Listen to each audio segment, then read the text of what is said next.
Olá, queridos alunos. Vamos dar continuidade à nossa aula na disciplina Educação Especial. Na aula de hoje, nós iremos trabalhar a seguinte temática: atendimento educacional especializado, deficiência visual.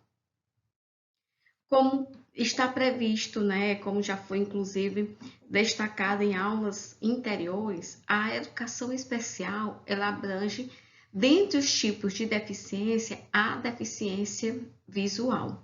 Então, na aula de hoje, nós iremos iniciar desde a sua definição do que é, levando em consideração os tipos, né, os níveis, além disso, fazer uma abordagem ao contexto educacional.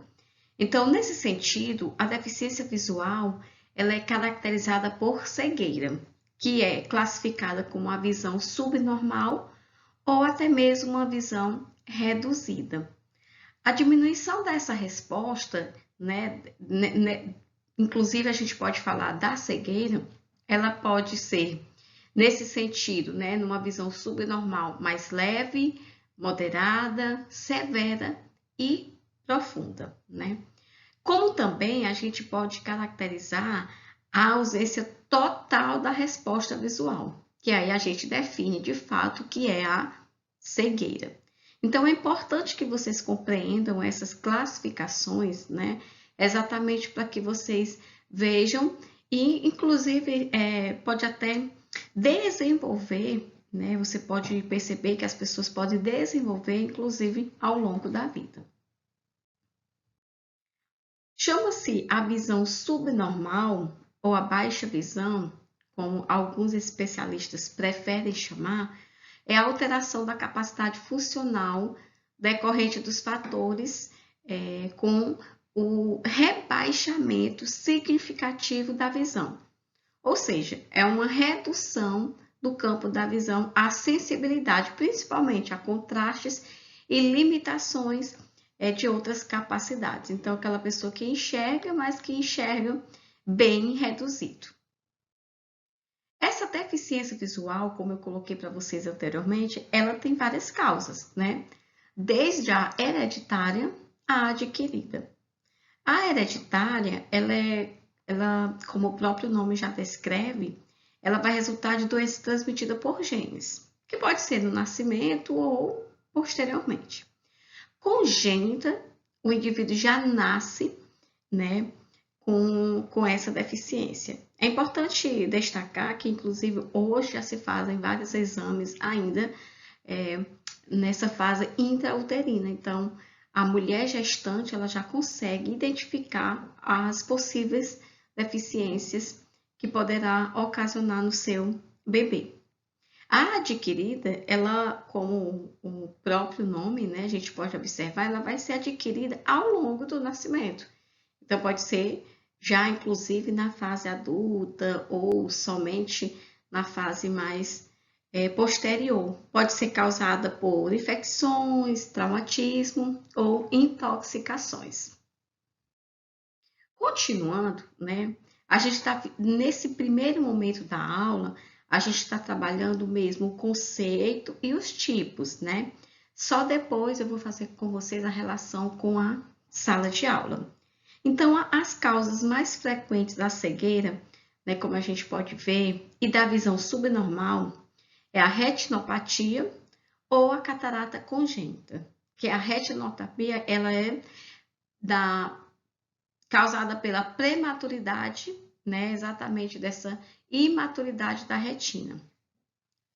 Observe que é interessante destacar esse ponto que diz que ela é decorrência de um parto prematuro ou de um excesso de oxigênio na incubadora. Olha o quanto que são pontos importantes para a gente compreender. Já a catarata congênita, ela é consequência de rubéola ou de outras infecções causadas ainda na gestação. E só a nível de informação que eu estou colocando isso para vocês.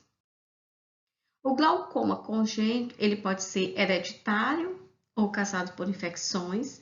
A cegueira, né, e a visão subnormal, elas podem resultar de doenças como, por exemplo, diabetes, descolamento de retina ou traumatismos oculares. Então, é algo que a gente tem que compreender que a deficiência ela não é apenas de uma forma natural ou congênita. Você pode adquirir ao longo da sua vida. O que é a visão parcial? Né? É uma limitação da visão à distância. São capazes de se ver objetos e materiais que estão a poucos centímetros, ou no máximo meio metro de distância. A baixa visão são condições de visão que vai desde a capacidade de indicar projeção de luz à redução da acuidade visual.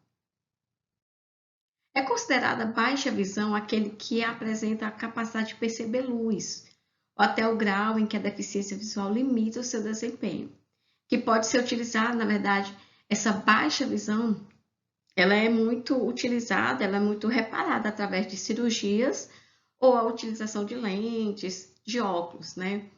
Existe um número elevado de pessoas com baixa visão, aqueles que precisam, né, de uma correção para que consiga ter uma visão mais apurada, digamos assim. Tanto a cegueira quanto a baixa visão, elas podem afetar pessoas de qualquer idade, de qualquer sexo ou religião. Bebês também podem já nascer com baixa visão ou, como eu já falei para vocês, se tornarem deficientes visuais ao longo da fase da vida. É tanto que os bebês, ao nascer, eles fazem um teste chamado teste do olhinho, exatamente para identificar algum problema e, se possível, o diagnóstico mais cedo tornar-se, né, com possibilidades de reverter o caso. Então, por isso que os bebês, quando nascem, eles fazem o teste do olhinho. A deficiência visual, aí no outro campo mais, digamos, de uma relação social, ele vai interferir sim nessa habilidade, nessa capacidade, não somente de quem perdeu a visão, né? A gente não está falando aqui apenas do deficiente visual, mas das pessoas que estão, a sua família, as pessoas que estão entre eles. Eles precisam de apoio, né? Eles precisam ser tratados de uma maneira eficiente, de uma maneira importante, e isso vai permitir que, inclusive, eles se sintam bem diante da situação. Então, eles não são incapazes, né? A gente tem que tirar essa capacitação, essa visão preconceituosa de que as pessoas que têm necessidades, alguma deficiência, seja ela visual, física, intelectual, elas são incapacitadas, tá? Então, observe que essas pessoas, elas precisam ser vistas conforme, né, a sua pessoa. Então, existem tratamentos adequados, existem serviços especializados que permitem que essas pessoas, inclusive deficientes visuais, eles tenham uma vida plena e produtiva enquanto pessoa, desde do lado pessoal, como também profissional. Importante, né, enquanto legislação, observar que existe o símbolo, né, internacional de acesso. Eu passei esse símbolo, na verdade, para vocês desde a aula anterior, né? Só que na aula de hoje eu trago o símbolo internacional mais relacionado a pessoas com deficiência visual. Então, esse símbolo representa ali uma pessoa com deficiência visual. Então, indica, por exemplo, serviços destinados a eles, né, como equipamentos, mobiliários, inclusive vaga de estacionamento, entre outros. Um outro ponto importante a ser destacado quanto à deficiência visual é o símbolo internacional de acesso, e vocês podem observar aí o cão-guia, né? Então, vale lembrar que os cães-guias devem ser permitidos em todos os locais, sejam eles restaurantes, meios de transporte ou outros locais públicos. O símbolo para informar que os locais estão prontos para receber cães-guias é representado pela figura ao lado. Observe, né, eu trago até em destaque em todos os locais mas vale uma ressalva, tá? São cães guias, são cães treinados exatamente para direcionar o deficiente visual. Então, são cães específicos, né? A gente não pode pensar aí que qualquer cão vai facilitar esse processo. Na verdade, existem os permitidos para que isso aconteça. Ainda sobre a deficiência visual, hoje a gente observa muito a importância, né, da acessibilidade, não só no contexto da sala de aula, mas também a gente observa a importância da acessibilidade no meio social. E essa acessibilidade, hoje a gente permite, inclusive através do mundo digital, o mundo da tecnologia, permite isso na sua efetividade. Então, muitos locais possuem acessibilidade de panfletos explicativos, programas, cardápios, todo em formato Braille, né? Então, no Brasil, o Braille é um sistema de escrita e leitura tátil para cegos. Foi inventado pelo francês Louis Braille e nele os caracteres são indicados por pontos em alto relevo. Esse sistema, né, ele se tornou popular e, sobretudo, eficiente. Hoje as escolas, né, elas utilizam o sistema Braille, os livros vêm no sistema Braille exatamente para permitir que os alunos façam a leitura, a interpretação de imagens, a interpretação da escrita e que eles possam, eles tenham a capacidade de produzir conhecimento e também oportunizar, né, essa produção do conhecimento. Outro ponto ainda importante a ser destacado, e a gente fala aí na questão do meio social, são os pisos táteis. A gente costuma ver muito esses pisos em shoppings, a gente vê em clínicas, hospitais, mas existe também nas ruas. É importante porque ele vai direcionar o deficiente visual a ter um caminho mais livre, a poder se sentir mais à vontade, inclusive fazer uma caminhada ou coisa desse tipo. Andar livremente na sociedade. Então, os pisotáteis, eles possuem características importantes. Normalmente, possuem a medida de 25 por 25 centímetros, possuem dois tipos de relevo, que a gente pode ver o alerta e o direcional. Enquanto o piso tátil de alerta traz relevos em formato de meia esfera, o piso direcional vem com faixas verticais paralelas.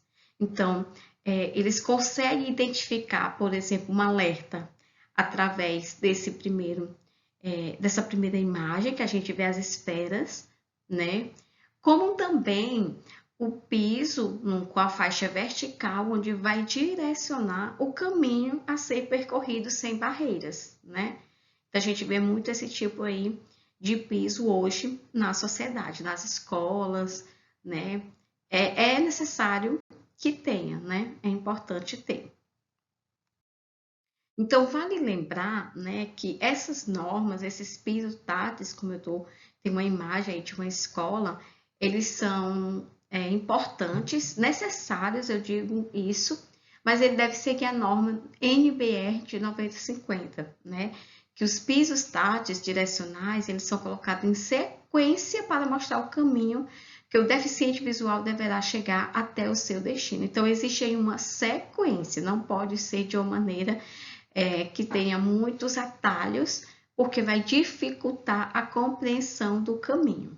Então, em determinado momento, haverá um obstáculo, como, por exemplo, portas, elevadores, entre outros simuladores, mas que eles precisam ser indicados através desse piso tátil ou de um alerta, como eu coloquei para vocês no slide anterior. Agora a gente vai trabalhar os próximos slides fazendo uma relação da deficiência visual no processo de inclusão escolar. Qual é a necessidade de se estudar isso? Porque vocês, como futuros professores, provavelmente vocês vão passar por essa situação em sala de aula. Mas se não for em sala de aula, provavelmente a gente passe no meio social. Então, é importante que a gente tenha essa compreensão enquanto profissional. E quais aspectos pedagógicos nós podemos utilizar para melhorar a aprendizagem do aluno? E aí eu ainda faço uma ressalva, não só melhorar, mas oportunizar que ele também crie condições de aprendizagem. Então, eu trago essa imagem a vocês, onde ela faz aí, na verdade, uma reflexão. A gente observa que é como se ela estivesse embaçada.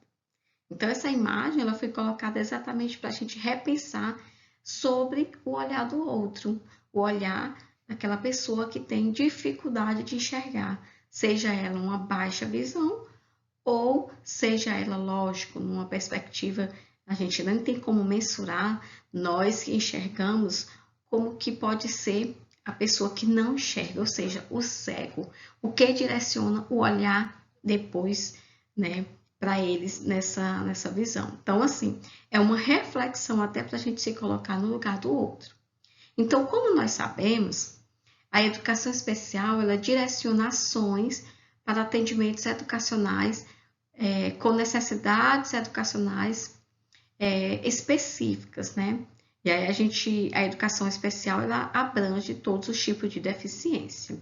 Então, nesse sentido, nesse âmbito dessa atuação mais ampla da escola, a educação especial, ela deve orientar, tem que também organizar redes de apoio, tem que se trabalhar, é importante, a formação continuada dos professores, identificar recursos, serviços e, principalmente, hoje, trabalhar a educação é você ter certeza que é necessário ter um trabalho de práticas colaborativas. É necessário que tenha uma ação no coletivo. Não se faz educação sozinho. Não se faz educação apenas aluno e professor.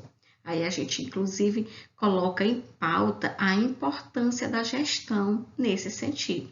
Então, a educação especial ela é ampla nesse sentido, ela é importante para que você faça uma reflexão, uma análise, né, sobre essa nova, não vou colocar nova, mas uma necessária visão sobre a educação especial. Na legislação, né, apesar de existirem políticas, e aí eu me refiro a políticas públicas, né, que garantem aluno com deficiência no acesso ao ensino regular, nós sabemos que existem inúmeras barreiras, desde a questão física, né, como também, de fato, a questão pedagógica. Muitas vezes, os professores, eles não são formados, né, para trabalhar nessa nova realidade. Eles não sabem como lidar com essa situação. Então, nos cursos de formação de professores, existe essa disciplina, educação especial, mas ela não é suficiente para habilitar você a trabalhar com essa realidade. É importante que o professor tenha consciência de um processo de formação continuada.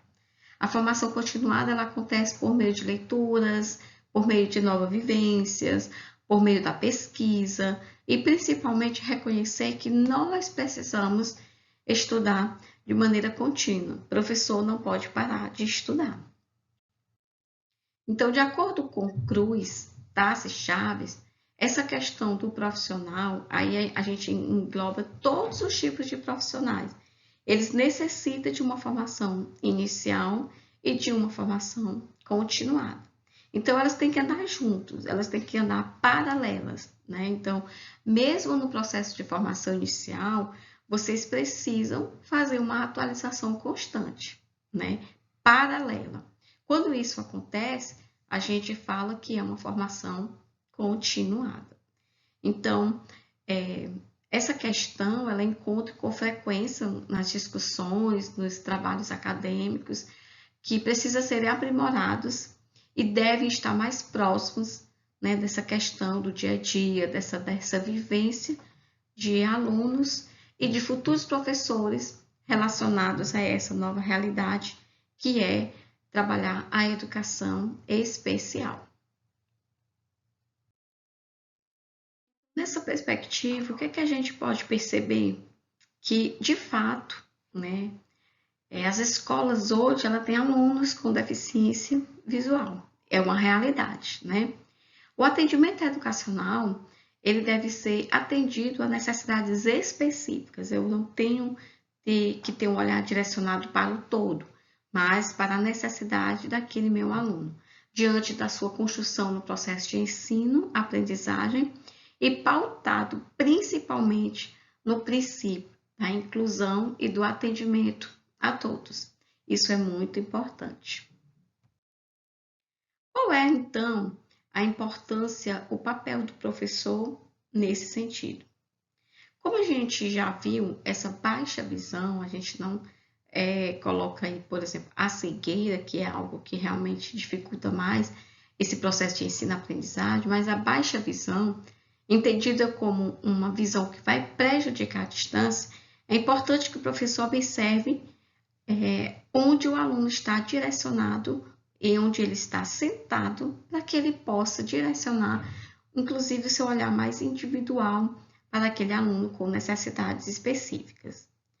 Há pessoas, por exemplo, que só conseguem discriminar a pouca distância encostando o material nos olhos ou no nariz. Para essas pessoas, não faz mal aproximar o material. Não haverá excesso de convergência, pois é a única forma pelo qual elas conseguem ver. Então, é indicado, inclusive, que esses alunos eles fiquem sentados sempre à frente, né? Mais próximo do professor, exatamente para que o professor direcione melhor esse atendimento individualizado. Quais são as estratégias necessárias para o professor trabalhar em sala de aula? E aí a gente fala do professor e lembrando a gestão, né? Então, lê em voz alta enquanto escreve no quadro. Se a minha sala tem um aluno com deficiência visual, eu não posso apenas escrever um texto ou pedir que eles apenas reescrevam, respondam as atividades, sem que haja uma socialização entre os pares. Essa socialização ela deve acontecer mediante uma discussão, né, norteada, teorizada, mas que tem que ser em voz alta, exatamente porque os alunos com deficiência visual, eles agregam mais sentido, né, por exemplo, ao ouvir, ao sentir, né, ao pegar. Então, ele aguça novos sentidos. Então, o ouvir é muito importante para a pessoa com deficiência visual. Além disso, proporcionar informações verbais que permitam ao estudante perceber acontecimentos que acontecem na sala de aula. Trazer acontecimentos reais, próximos, não trabalhar no abstrato, sim no concreto, para que ele tente visualizar através da fala, através do que ele escutou, uma nova vivência, uma nova compreensão, um novo conhecimento. Alertar o estudante sempre que ocorra mudança na disposição da sala de aula. Toda e qualquer mudança que aconteça em sala de aula, o professor ele tem que ter noção, né, de que existe uma necessidade de ser comunicado. Não posicionar o estudante de frente para uma fonte de luz, seja ela natural ou artificial, porque isso vai incomodar, né, esse olhar, o que vai dificultar inclusive a sua concentração. Tem que colocar o estudante no lugar, na sala de aula, que lhe proporcione o melhor campo da visão e permitir que mude de lugar, as tarefas em casa. E outra coisa muito importante, né? É trabalhar a interação entre os pares. É importante que os alunos, né, eles estejam aptos a essas mudanças necessárias e que os alunos também compreendam, né, o deficiente visual. Então, eles precisam ter uma interação maior. A gente não fala apenas uma integração, mas uma inclusão de fato. Existe aqui algumas figuras de recursos que são utilizados de maneira mais prática em sala de aula para proporcionar ao aluno, inclusive com baixa visão, a compreender melhor. Tem um óculos de alto grau, lupa de mão, a lupa com apoio, telescópio e a lupa eletrônica, que inclusive hoje facilita o acesso ao mundo digital. As reflexões trazidas, né, sobre essa temática, que é a inclusão educacional, fazendo uma especificidade à deficiência visual, a gente tem que ter uma visão plena do que é. Não apenas trabalhar exatamente um grupo, né, uma classe, mas é observar a importância dele, dessa pessoa com deficiência visual, como importante no meio social, educacional, político e familiar. Os meios referem-se às condutas contingentes com as necessidades de aprendizagem, não limitando-se apenas a oferecer o ensino, mas, sobretudo, oportunizar a inclusão, além dessa integração da pessoa ao meio que ele está inserido. Como considerações finais da nossa aula, eu trago para vocês que, aí vocês podem acompanhar a leitura comigo, que diz o seguinte: a pessoa com deficiência visual tem o direito constitucional assegurado de ser incluída educacionalmente, e o poder público deve atuar de modo a efetivar os direitos inerentes a estas pessoas. A palavra para a pessoa com deficiência visual é o signo mais importante, pois traz o significado de que ela não pode enxergar, mas também expressa toda necessidade por ela requerida. Então, o termo que a gente deve utilizar é exatamente esse: deficiência visual.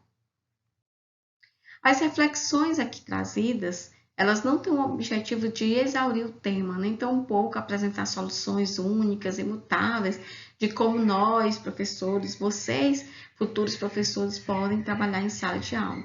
Mas o objetivo da aula de hoje é possibilitar que vocês tragam uma nova reflexão sobre o tema, que a gente encontre políticas públicas que sejam implementadas nesse contexto, que sejam realmente trazidas para colocar o deficiente visual no núcleo, né, dessa importância, no núcleo dessa autonomia, no núcleo, né, do protagonismo do conhecimento. Então, é algo tão falado hoje na própria BNCC, então por que não pensar também nos alunos com deficiência visual? Aqui são algumas das referências utilizadas. Obrigada.